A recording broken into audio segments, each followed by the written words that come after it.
सुबह कालू कौवा हरिया वैद्य के पास जाता है, जो काफी बूढ़े थे। हरिया काका कालू को देखते ही बोलते हैं, अरे आओ आओ कालू, कैसे आना हुआ? सब ठीक तो है ना? हरिया काका, क्या ही बताऊं, कल माँ बता रही थी आपने कोई पैरों की दर्द की औषधि बनाई है।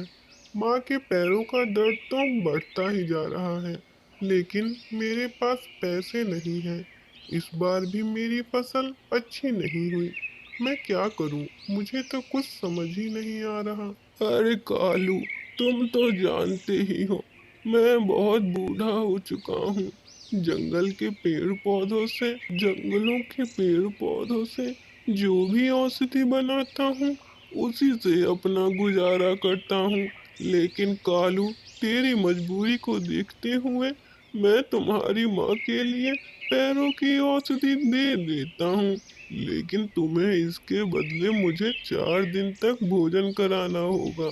कालू कौवा हरिया की ये बात सुनकर सोच में पड़ जाता है। ठीक है काका, मैं 4 दिन तक रोज तुम्हारे लिए भोजन लेकर आया करूँगा। उसके बाद हरिया तोता कालू को एक शीशी दे देता है, जिसको लेकर कालू घर पर आता है। ये लो माँ, मैं तुम्हारे लिए दवाई हरिया काका से ले आया हूँ। अब तुम्हारे पैरों के दर्द में जल्दी आराम हो जाएगा। कालू कौवा अपनी माँ को दवाई दे देता है और वहाँ से चला जाता है। उसके पीछे पीछे टुनटुनी भी आ जाती है। कालू जी, सच सच बताइए, आपके पास माँ जी की दवा के लिए पैसे कहाँ से आए?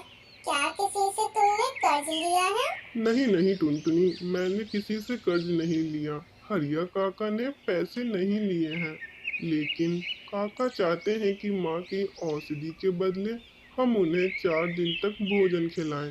क्या क्या क्या कहा कालू तुमने? 4 दिन का भोजन? ये क्या बोल दिया तुमने उनसे?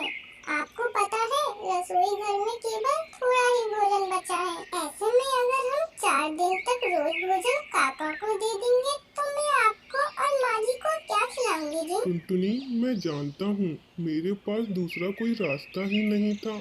माँ के लिए पैर दर्द की दवा भी लेनी जरूरी थी, इसीलिए मैंने उनकी बात मान ली। दोनों बहुत दुखी हो जाते हैं। शाम होती है। टुनटुनी कालू और अपनी सास टूनी को भोजन देती है।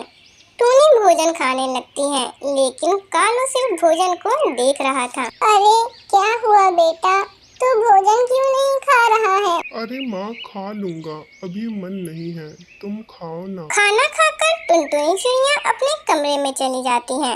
कालू अपना भोजन लेकर हरिया तोता के पास जाता है। काका, मैं भोजन लेकर आया हूँ, खा लीजिए। जो भी मेरे घर में रूखा सूखा था मैं ले आया हूँ। अरे कालू, तुम आ गए।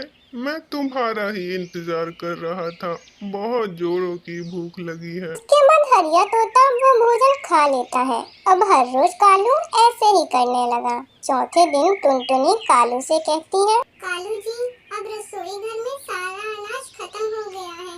मुझे तो बहुत चिंता हो रही है। अब क्या बनाऊं मैं? कालू कौवा ये सुनकर बहुत दुखी होता है और मन में सोचता है, आज कैसे काका को भोजन खिलाऊंगा।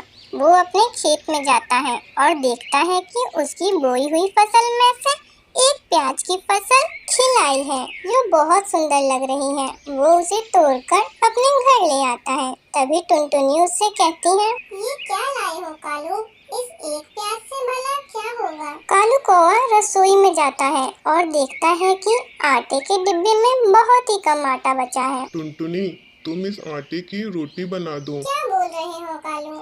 इस आटे की मुश्किल से एक और वो भी बहुत ही छोटी रोटी बनेगी जी। इससे तो किसी का पेट भी नहीं भरेगा। तुम बना तो दो टुनटुनी, छोटी ही सही पर रोटी बना दो। अब टुनटुनी उस आटे की एक छोटी सी रोटी बना देती है।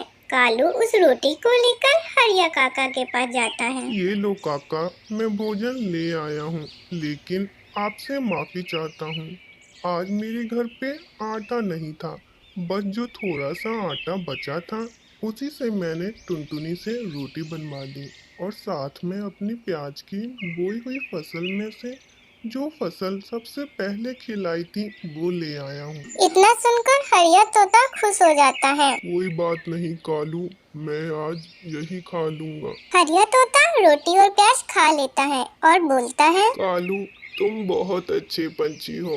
तुम्हारी रोटी और प्याज खाकर मुझे बहुत आनंद आया।